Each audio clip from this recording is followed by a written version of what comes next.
Ladakh is a mountain desert across the Indian Himalayas. In the rain shadow of the mighty mountains, it's so high and dry that it's often called moonland. It looks more like a moonscape or a Marscape.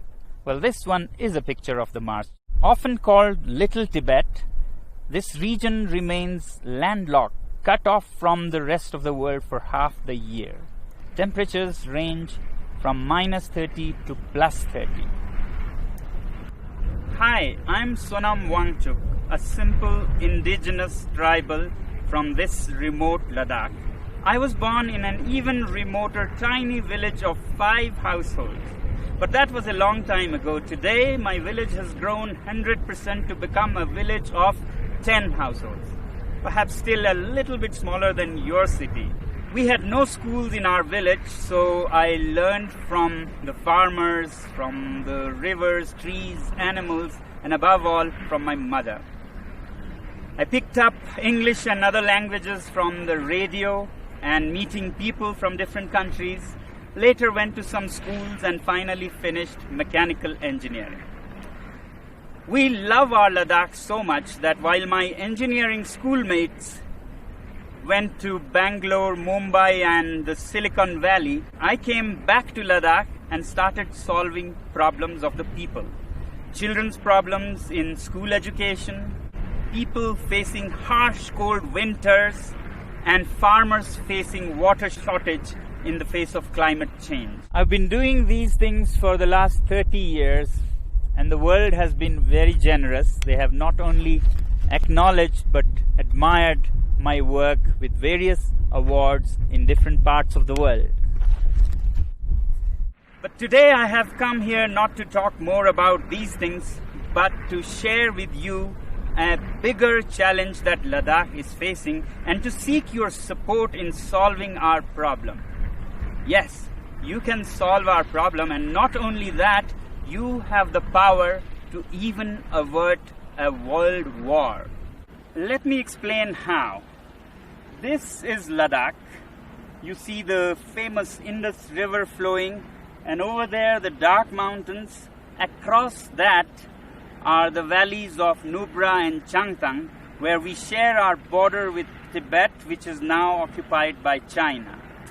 You may have heard that for the past few weeks, Chinese army has intruded deep inside Indian territory.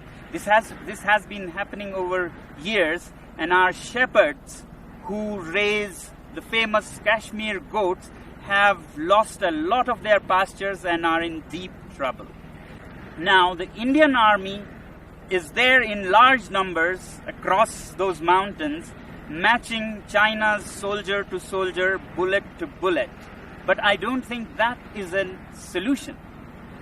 Both these countries are nuclear powers, and push comes to shove, India doesn't need all of its 160 nuclear weapons to raise all Chinese cities, and vice versa.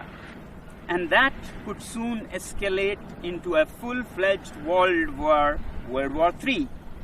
Therefore, I have come to seek your support in solving this.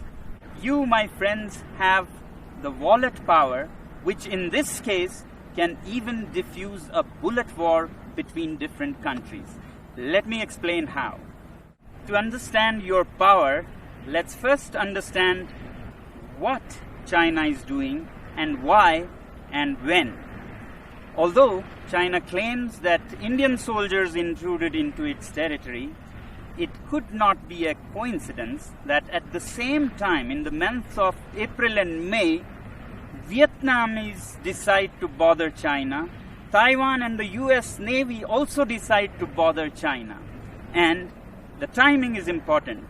This is the time when the whole world is dealing with the pandemic. Who would even think of border disputes? But one country has serious reasons to do that, and that is China. China, being a totalitarian regime, fears not so much the bullet power of India or the US. What it fears most is its own people. the 1.4 billion people that work like bonded laborers without many rights and enrich this regime, when they are angry, there's a situation for an uprising, a revolt. And today, after the COVID pandemic, people in China are furious with their government for how they handled the pandemic.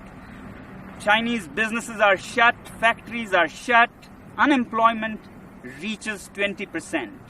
And it's time for an uprising. And that's when China picks up fights with several of its neighbors to divert the attention of angry citizens from the economy to nationalism. And this is not the first time China is doing this. From 1958 to 62, during the worst Great Chinese Famine, when people in China were very, very upset, Mao decided to invade India. And now Xi is doing the same thing again. Well, this is the simple analysis of my simple tribal mind. If this be the case, then we, the citizens of the world, should use our wallet judiciously and hit China where it hurts most, the economy. If enough people around the world decide that we will no longer buy Chinese goods and sponsor this regime, then that will see their worst nightmares coming true. And I think this is the only way we can bring the Chinese regime on the discussion table for peace dialogues.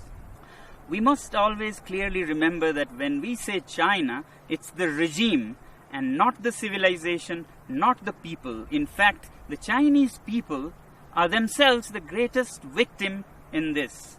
And that's why, my friends, I've come to seek your support. We use so many Chinese products, software, hardware, from apps and software that sends millions and millions of dollars to China to products like clothing, phones, computers. If we boycott these goods, it'll send a clear message to China that the world is not happy with you. But is it right to boycott goods from a particular country?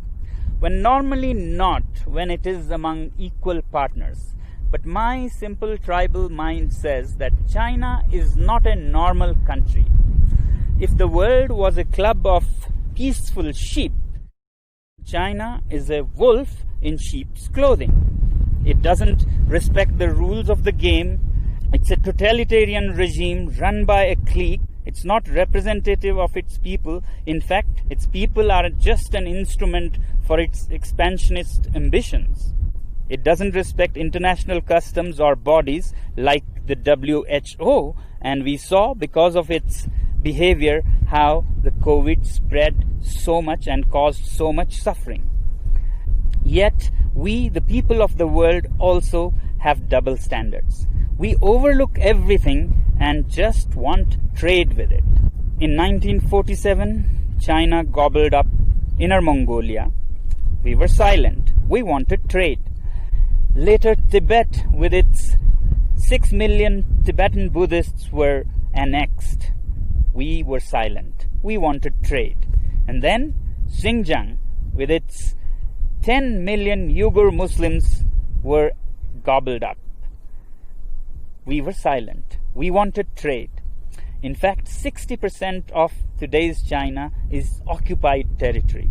But we overlook that because we want trade. But the biggest victims of this regime are the 1.4 billion Chinese. They work like bonded laborers, have hardly any rights, and if they raise their voice, they disappear. China has already blocked and banned Twitter, Google, Facebook, and keeps its people from all the information of the free world. And now with the Belt and Roads Initiative, China is laying a debt trap around the world. Already, countries like Sri Lanka have lost their land as they couldn't pay the debts. Pakistan is soon becoming a colony of this kind. In Africa, Djibouti has already lost its land for China. Countries like Tonga have debts that amount to 44% of its GDP.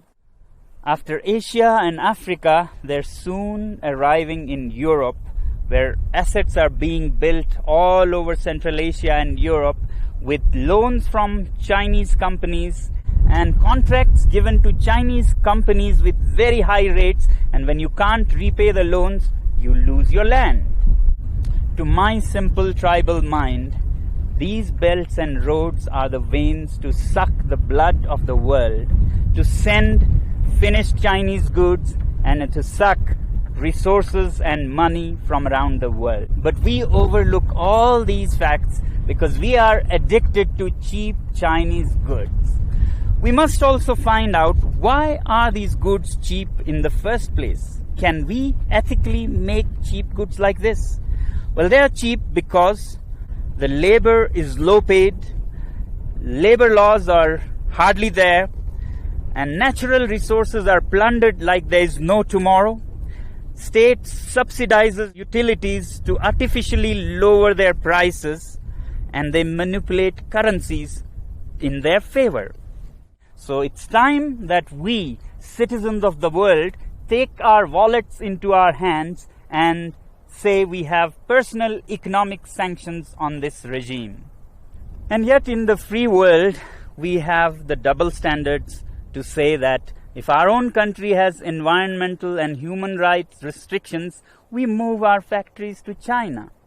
Well, aren't Chinese people human beings with human rights? Isn't nature in China a part of this planet? Now, some people would ask, is it practical? How can we manage without Chinese goods? And what are the alternatives? Well, if we are determined and give enough time to businesses and industry, things will adapt themselves. So that's why I say boycott made in China, software in a week, hardware in a year. So your software apps like TikTok, Hello that you have on your mobile phones, you can immediately uninstall and uninstall in millions so that China gets a message. As for hardware like phones, computers, clothing, we take a year and slowly choose products sourced out of the free world. And my simple tribal analysis says that if you give time and clear determination, then businesses will adapt. A new ecosystem will develop where there'll be enough goods to cater to people who don't want to buy Chinese goods. Just like vegan people or Jain community, they don't eat certain things, they don't go hungry. Businesses adapt and they get what they want with time. As for replacements and alternatives to Chinese goods, I really don't think that we need an alternative for everything. We have been buried under cheap Chinese goods. We have made our houses into museums cluttered with cheap things that we don't even need.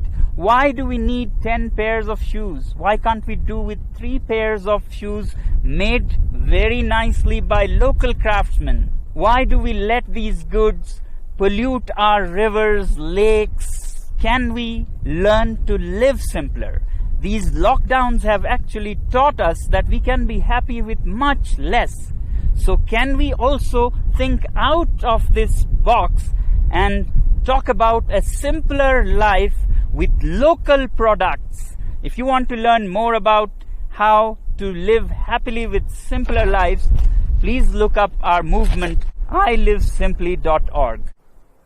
You may not agree with me, but if we keep appeasing China because of our addiction to trade with it and overlook everything else, my simple tribal mind says that we might even be repeating history.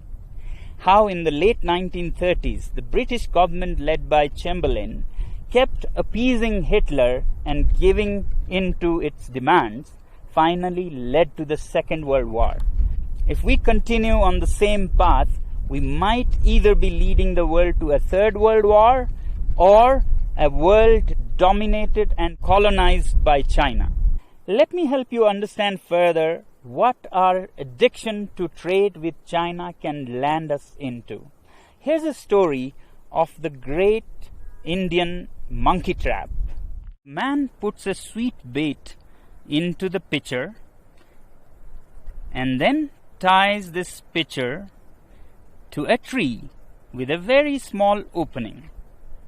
And the monkey comes, puts his hand into the pitcher, grabs the sweet. As it closes its fist to grab this bait, the opening is so small that a closed fist cannot come out of its mouth. But the monkey does not understand that all it has to do is let go of its little booty to free itself from slavery. It struggles and struggles to get its hand out, but doesn't open its fist and let go of the bait. Continues for all night, and in the morning, the shrewd hunters come and catch it, all because of its attachment to its booty. I hope we are more evolved than monkeys and can let go of such baits. Well, this is all that the last citizen from the remotest part of the planet can say. The choice is yours.